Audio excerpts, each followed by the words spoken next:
Hi guys, welcome to another video. I'm really excited to share this video with everyone. I did a poll on both Twitter and Instagram to see what video you guys would like me to film this week. And it was between my story of how me and Zach met and how we got to where we are, and then my birth story of Edward. So it was kind of almost exact toss-up.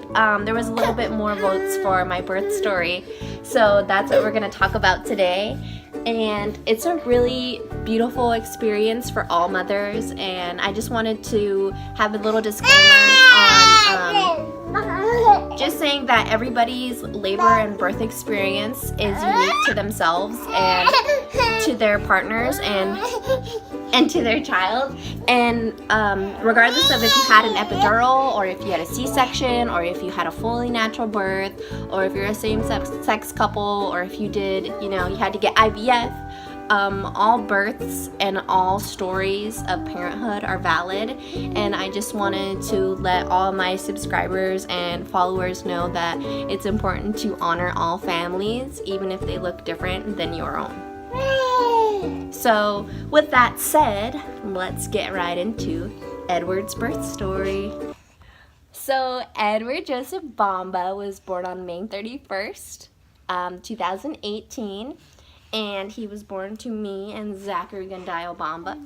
And he was born at Emerald Coast Regional Hospital in Panama City, and he was 7.9 pounds, and he was 20 inches long. And he's beautiful and gorgeous and handsome. Look at him.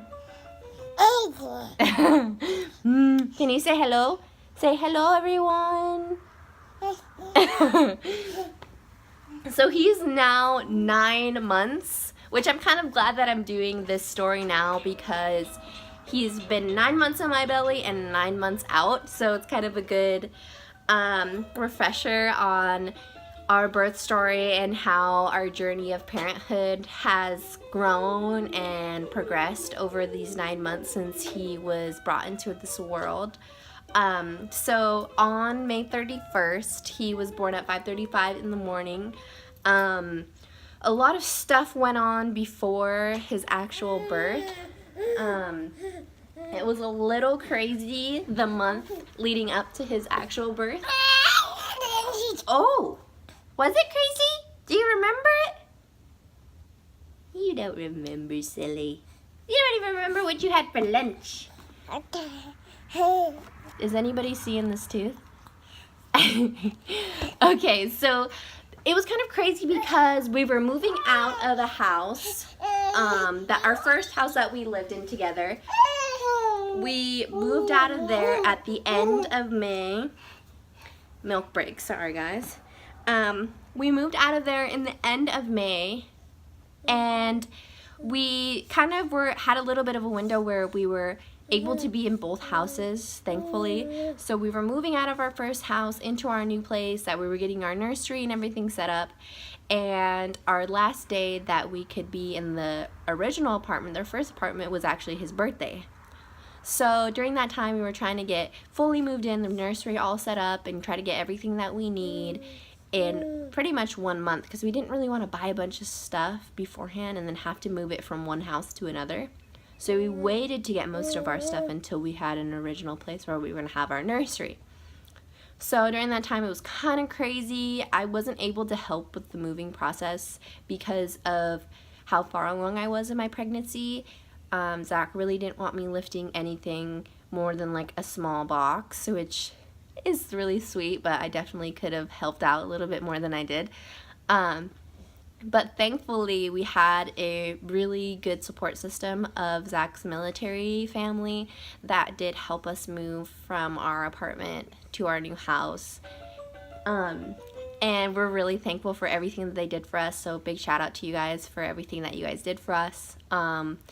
So once we got most of our stuff into our new place, then we were able to get, our crib set up and our changing table and get all of his clothes hung up, cleaned, washed, and all that good stuff. So we were pretty much set up for his nursery by the end, or more like mid-May. When it was getting closer to the end of May, when we had to be out of the other apartment, our first apartment, we were still getting stuff cleaned up and still had to get the finishing touches done so we could get all of our deposit back for the first place. So at that time, I would say we were about 75% done with the apartment when I had my last doctor's appointment on the Friday before Edward was born. And that Friday, I had expressed to the doctor some concerns I had about going into labor naturally. My mom had told me that there was a history of the women on her side of the family not going into labor on our own. And since I wasn't dilated at all, my due date was on the 2nd, which was that coming week. She just said, let the doctor know, let them know that you have that family history and that you really wouldn't like to be pregnant, way along past your due date. Which is something that I was a little bit scared about because I know that there can be complications if you go too far over your due date. So I let the doctor know that, and he said with my family history, then I should just get an induction and that I could schedule it that day. And I was like, okay, well, can I schedule it for my actual due date? And he said that he wasn't available on that day. So I was like, okay, well, what days are you available? It was kind of weird scheduling my son's birth, but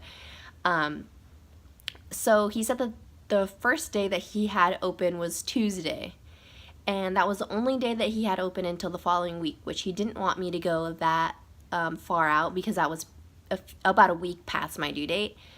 So I was just like, all right, well, I guess we're having a baby on Tuesday, and this was Friday. So Zach lost all the color in his face, and so did I a little bit, but I was also kind of excited, but he was freaking out because the day of my induction was the day before we had to be out of our first apartment. So he had to basically clean it out and everything on his own, which he had been doing everything on his own to begin with. So it was just kind of a crazy time. We were trying to get everything set up fully in our house as far as like our kitchen and everything, because we knew that we didn't want to be going out to eat, especially right after I give him birth, and Zach's family was going to come down from Arizona, so they would be staying with us in our new place. So we were trying to make it as guest friendly as possible, but we didn't even have a couch at the time because we had thrown away our old couch and we were going to find a new couch to get for our new apartment. So we did find a couch eventually, and then we tried to get everything set up, but Tuesday rolls around and it just kind of, time happens very quickly, trying to be as productive as possible, but trying to rest as much as possible because we knew that we had a busy week ahead of us that wouldn't be able to let us rest or sleep much. So we did try to rest and enjoy our time with me, Zach, and Valerie, and our last few days as a family of 3, and just trying to give her all the cuddles and love before we knew that a lot of our attention would be on the new baby. So on Tuesday, we went into the hospital at 5 p.m. So basically Tuesday was a day of just monitoring Edward throughout the night and just making sure his heartbeat was constant, making sure that he was healthy to be able to be induced, and to make sure I was healthy enough to be induced as well. So everything went great throughout the night. I was just, as usual, people would come check on me and try to make me as comfortable as possible, which, I mean, if you ever have stayed the night in a hotel or in a hospital, you know that it's not that comfortable. And, there's stuff beeping and there's people walking around, women screaming in the next room. So we didn't get much sleep that night. So the next morning is when my scheduled induction was. They had broken my water at noon on Wednesday, and hopefully after they broke my water, they would hope I would start dilating and go into labor on my own, but that wasn't happening. So once my water was broke, I had pretty bad contractions really early on, about 30 minutes into having my water broken, and I just couldn't handle it. It wasn't like a regular progression of labor where you could kind of time them out and you knew when the next one was coming, and you had 10 minutes in between contractions, then you had 5 minutes, 2 minutes, and then you could kind of say, okay, we're almost close, or this one, that. So it just all happened at once. It just was a rush of pain to my lower back. I couldn't sit up. I couldn't stop crying. I was in incredible pain, and I knew that was coming, but no one can really prepare you for the sensation that contractions are and what they feel like. I've, twisted my ankle pretty bad. I've felt, some scrapes on my body that have been painful, but to this day, I don't think I've ever felt a pain like that. Just constant. It just didn't let up. It didn't give me like a break where like, okay, I could catch my breath. It was just going and going, and it was about an hour, maybe almost 2 hours into these contractions that I finally told Zach to let the nurse know that I did need an epidural, which wasn't a part of my original birth plan. I didn't want to get an epidural. I wanted to do everything naturally as possible, but I know that things happen, and I wanted to make a choice that would be good for my body and for my mental health, and to make sure that I was in the the right state of mind when my son came into the world. And I knew that if I was in that amount of pain and gonna be in that amount of pain for hours, that I wouldn't be able to enjoy my birth experience.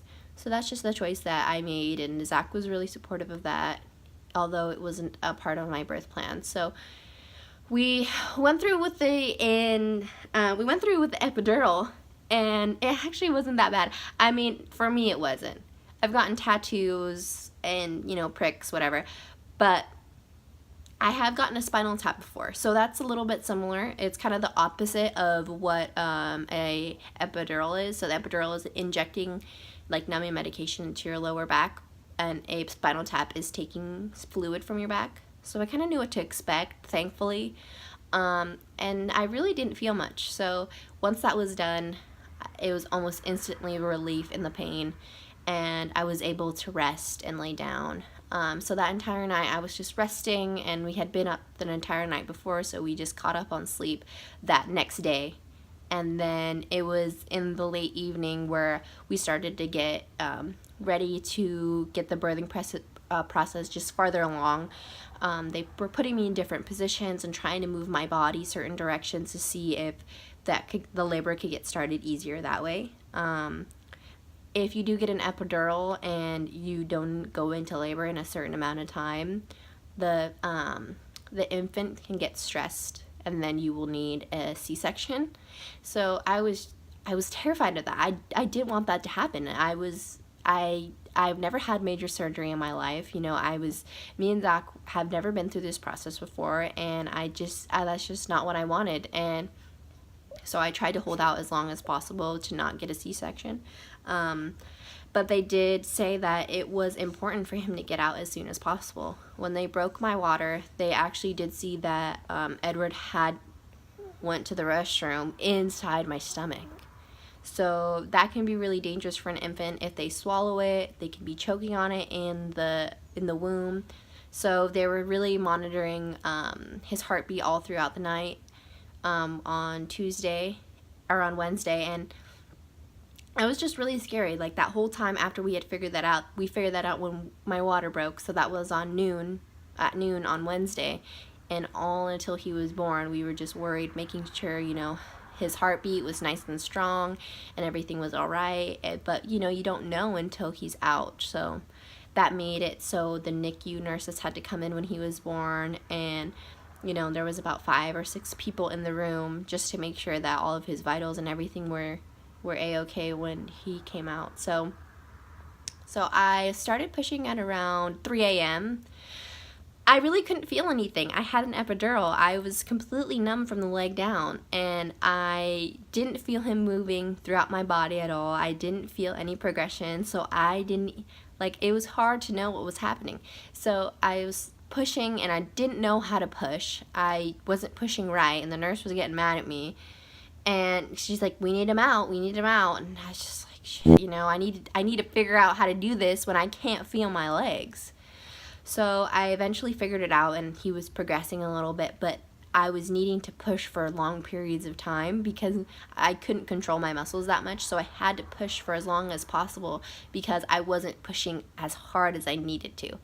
So I was starting to get really tired around 4:30, and she kept saying, you know, you're almost there, you're almost there. And I was like, well, you've been saying, I mean, it feels like you've been saying I'm almost there for 3 hours. Like, what's happening? I didn't want to look at him because I didn't want to vomit. I can't deal with blood. I wanted to see him come out, but I knew that I would pass out, and I wanted to be awake. So Zach was watching. Okay, I could see his hair. You're almost there. And I was listening to him more than I was listening to her, because I feel like she was bullshitting me a little bit just to make me feel better. You know, you have an hour. Okay, I've had an hour for 2 hours. So we went along, and it was about 5 o'clock when the NICU nurses came in, and my delivery doctor came in, as well as the nurse that had been with me throughout the night. So she was talking me through it. You know, we're halfway there, we're over halfway there, and, you know, she's almost there, we're gonna get through this, and we're gonna deliver this baby in the next 30 minutes. And I'm like, okay, 30 minutes. I need to survive this for 30 more minutes, and then I can hold my son, and then we'll be done. I don't have to push out another baby for however long.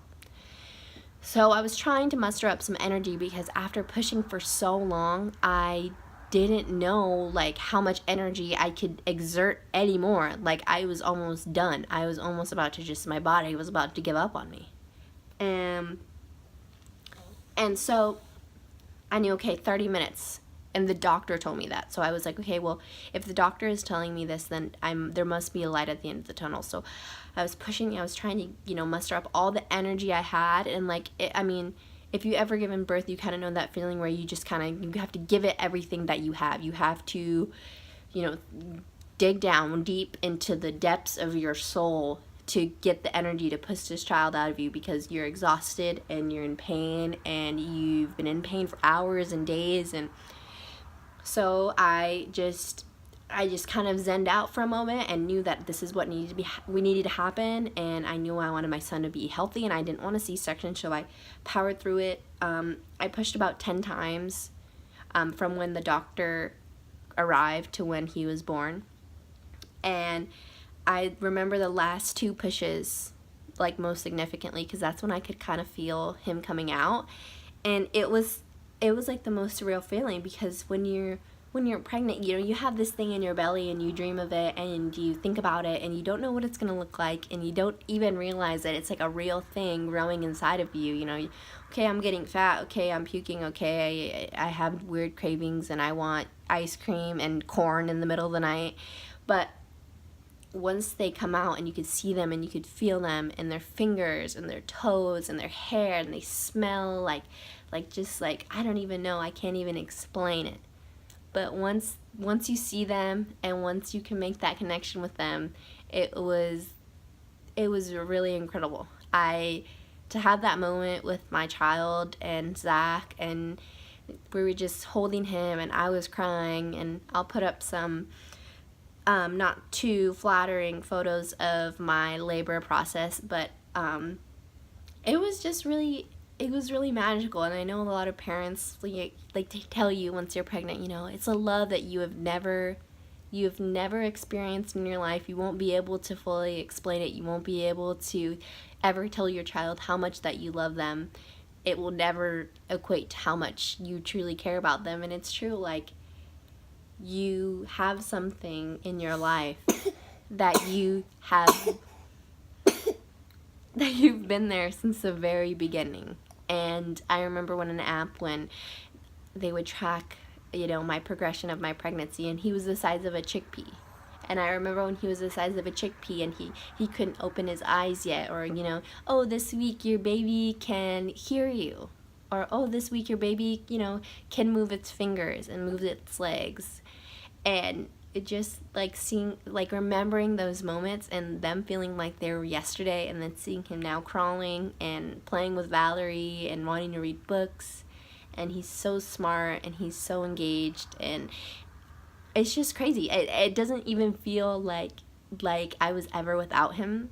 Like, my life doesn't feel like he's never, like, I've never been on my own. It's never just been me and Zach. It's always been him here. And I felt that way a little bit with Valerie once she was in our family, our dog. But it's just on another level. Like, I see a human being that looks like the person I love, and that looks like me and my family and has, you know, features and characteristics of all the people that I care about and that I love. And he's just like a combination of all the amazing and wonderful and magical things in the world. And obviously motherhood is not sunshine and rainbows. You're not sleeping, you're tired, you're exhausted, you're worn out. You know, sometimes don't know if you could do it or handle it. But at the end of the day, like, if you hear your child laugh, or you see your child, you know, engaging with another child and having fun, or, you know, a moment with Zach and him, just seeing them together is just the most incredible thing in the world. And I know I keep saying that, but it's true. And it really just, like, I don't know, like, I want to cry just, like, thinking about it. But, like, my family is the most important thing to me. And oh, he's okay. And I went from, you know, it just being me and Zach to being me, Zach, and Valerie. And now it's me, Zach, Valerie, and Edward. And we're just a complete family now. And I felt like he was missing from us this whole time.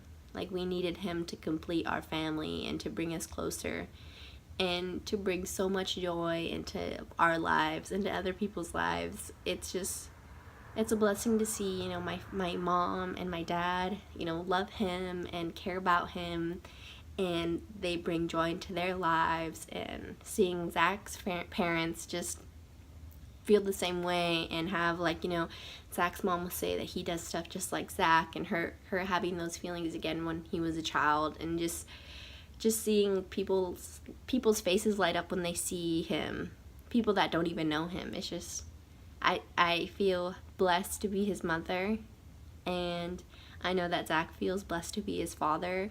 And every day with him, we are thankful to God that he was brought to us as a healthy, happy boy, and he just grows, and he is just everything that we could ever want. We're really excited to be parents. We're really excited to continue this journey of crazy parenthood and to see what Edward accomplishes in his life. It's hard.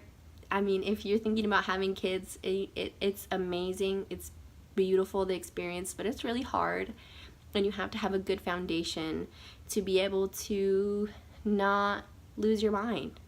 So I have a good support system in my parents. Although they're not with me, they support me in so many ways. And Zach's parents are really supportive as well.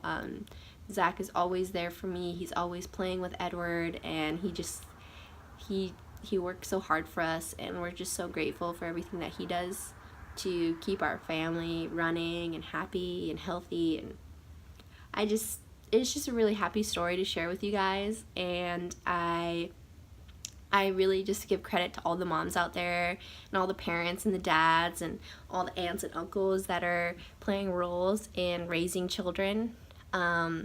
It takes an entire village to raise a child, and I know a lot of people say that, but it's the love from you know, aunts and uncles and brothers and sisters and everything that allows a child to feel nurtured and to feel happy in their lives. And I just want to thank my support system that has always been there for me and Edward, and for Zach, and just being the best people that you can be, being selfless, being loving, and loving Edward as much as we do.